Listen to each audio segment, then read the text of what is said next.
And just tell me, the appetite for the stuff that you write in the Wall Street Journal out of Australia, the trends that you're picking up such as this, how easily and how happily are they taken by the Wall Street Journal in the United States? Or is it largely just that that's all part of the mix, part of the dross that goes through? I mean, whether you like Trump or you hate Trump, you kind of want to read about Trump.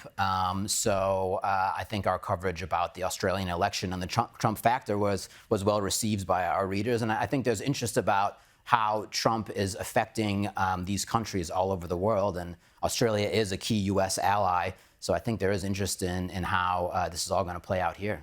And the interesting side of this is, and you would have covered this as well, because we've certainly done it, with the cattle and the meat trade going into the United States, subject to 10% tariffs, it's one of those situations where the United States, because of drought, needs that meat. And so it literally only pushes up prices in the United States. So in many ways, those tariffs are almost rebounding directly on America and its economy, simply because these are products that the United States still needs, that, semiconductors from Taiwan are what it still needs. So in some ways, this is almost counteracting the effort of trying to get more industry and more work back into the United States. I was actually talking to some people in the beef industry after the tariffs were announced, and they were kind of like, obviously not happy about it, but they were like, America needs to buy our product. We don't think that, they don't have another option really. And, Albanese was on the campaign trail sort of saying that Australia got the best outcome out of this tariff situation.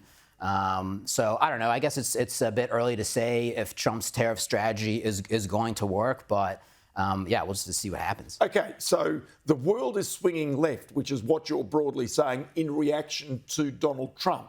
Do you see any sense where it can swing back to the centre or even to the right in the future? Well, I think the debate in Australia and what the Liberal Party is going to do, I think is going to be actually quite telling, because I guess the Liberal Party will now have to decide whether it was too Trumpian during the campaign or not Trumpian enough.